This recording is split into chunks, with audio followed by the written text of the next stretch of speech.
Deux choses que vous ignorez sûrement sur Dieu. Eh bien, il ne s'appelle pas Dieu. Le mot Dieu, c'est une fonction. C'est comme dire président fondateur ou directeur, et pas d'une petite entreprise, mais de toute la création. C'est quoi alors le nom de Dieu? La réponse se trouve dans le livre d'Exode chapitre 3, les versets 13 et 14, lorsque Moïse lui dit: J'irai donc vers les enfants d'Israël et je leur dirai: Le Dieu de vos pères m'envoie vers vous. Mais s'ils me demandent quel est son nom, que leur répondrai-je? Dieu dit à Moïse: Je suis celui qui suis. Et il ajouta: C'est ainsi que tu répondras aux enfants d'Israël. Celui qui s'appelle Je suis m'envoie vers vous. Ainsi, le nom de Dieu, c'est Je suis. Petit problème, vous en doutez, Dieu n'a pas répondu à Moïse en français. Voici le mot exact que Dieu a dit à Moïse. Transcrit en français, ça donne le tétragramme YHVH. Difficile à prononcer, n'est-ce pas? Quand on y ajoute des voyelles, on obtient Yahvé. C'est de là que provient en fait le nom de Dieu, Yahweh. Le nom de Dieu, c'est donc Shh. Deuxième commandement, vous vous en souvenez? Tu ne prendras pas le nom de Dieu en vain.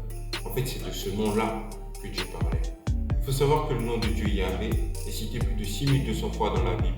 Et c'est là que ceux qui lisent leur Bible se disent sûrement: est-ce qu'il ne nous raconte pas des salades?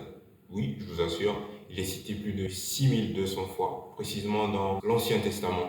La majeure partie du temps, vous ne le verrez pas parce qu'il est presque tout le temps traduit par Éternel ou Seigneur, selon les versions. Les versions 8 secondes, Osterval, Martine, Bible du Semeur et Darby ont tendance à dire l'Éternel. Et les versions français courant et paroles de vie traduisent plutôt par Seigneur, tout comme les versions anglaises d'ailleurs.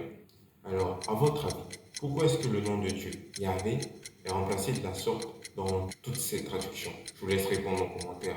Petit truc amusant, c'est que avant, lorsque je lisais la Bible et que je voyais l'Éternel Dieu ou Seigneur Dieu, je me disais: c'est quoi cette répétition inutile? Mais en fait, non, c'est pas si inutile que ça. C'est une répétition plus que nécessaire. Parce qu'il y avait tellement de faux dieux à l'époque, et il y en a toujours d'ailleurs. Donc lorsque la Bible écrit Éternel Dieu ou Seigneur Dieu selon votre version, c'est comme si Dieu se présentait, donnait son nom, Yahvé, sa fonction, Dieu, et il ajoute même souvent: Je suis le Dieu de vos pères, Abraham, Isaac et Jacob.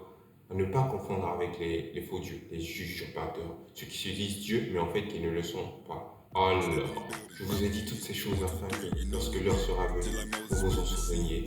J'espère que vous y penserez à chaque fois que vous lirez Éternel ou Seigneur dans la Bible selon votre version. Raison pour moi de partir. Il vous est avantageux que je m'en aille car si je ne m'en vais pas, je ne pourrais pas faire d'autres vidéos. N'hésitez pas à vous abonner d'ailleurs si vous aimez ce genre de contenu sur YouTube, parce que je prévois d'en faire beaucoup selon l'abondance de la grâce.